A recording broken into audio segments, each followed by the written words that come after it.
చెప్తుండేవాడిని. అయితే అప్పట్లో డాక్టర్లు ఎవరిని రికార్డింగ్కి కూడా రూమ్లోకి రానివ్వద్దు అనేవారు. అందుకని ఎట్లా మరి రికార్డింగ్ చేయాలి అని అనుమానం వస్తే మా అబ్బాయి వచ్చినప్పుడు మా ఆవిడ నేర్చుకుంది రికార్డింగ్. నేర్చుకుని ఈ వినదగున ఎవ్వరు చెప్పినా తను రికార్డ్ చేసింది. తను నాకు కెమెరా ఇవ్వమన్నప్పుడు తను కెమెరా దగ్గర నించుని మొట్టమొదటిసారి తను ఇలా అంటే నేను మాట్లాడడం మొదలెట్టేవాడిని. నాకు అలవాటు 1.5 గంట దాటాలి. అందుకని అంతసేపు చెప్తానేమో 1/2 గంట కన్నా చెప్పకూడదు అని నియమం పెట్టుకున్నాను. అప్పుడు ఇది పిల్లలు బాగా వెంటనే చదువుకోవాలంటే 1/4 గంటే చెప్దామని. 1/4 గంట అవగానే నాకు గుర్తు కోసం మళ్ళీ ఇలా అనేది నేను ఆపుతూ ఉండేవాడిని. అది మాకు వినదగునెవ్వరు చెప్పిన పేరుతో సంతోషంగా గడిపిన సాయంకాలాలు కూడా అయ్యాయి. అందుకని ఇట్లా తన రికార్డింగ్లో భాగస్వామి. మరి ఇది ఎలా తన జ్ఞాననేత్రంతో తెలుసుకున్నారో కానీ అసలు ఏ సభలో ఎప్పుడూ నా పక్కన నా ధర్మపత్ని కూర్చున్నది లేదు.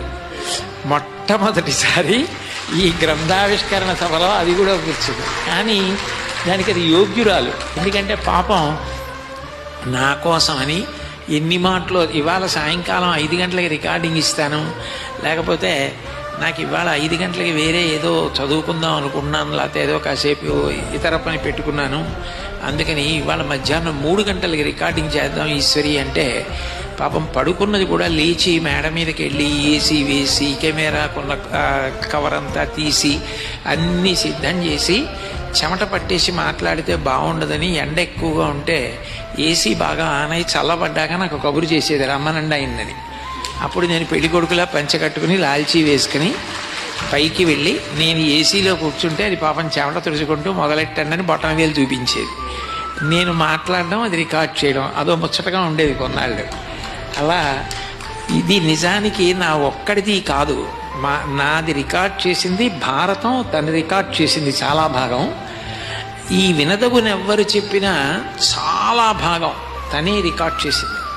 రికార్డ్ చేసి మళ్ళీ నాకు కొంచెం మళ్ళీ వెళ్ళి దాన్ని అంతా పంపించడం ఇవన్నీ నాకు శ్రద్ధ తక్కువ. కోత ఒకటే మనకు భగవంతుడు ఇచ్చాడు. అప్పటికి మాట్లాడేయమనండి మాట్లాడి వెళ్ళిపోతానంతే. అది తర్వాత మళ్ళీ ఇదంతా ల్యాప్టాప్లో పెట్టి మా అబ్బాయికి పంపించి ఇది మళ్ళీ పాడైపోకుండా ఉండేటట్టుగా చూసి యూట్యూబ్లో పెట్టారు. ఇది మొదట పెట్టినప్పుడు ఏమైంది అంటే విదేశాల్లో కొంతమంది విని ఇది చాలా బాగుందని చెప్పి వాళ్ళు మొట్టమొదట రాసి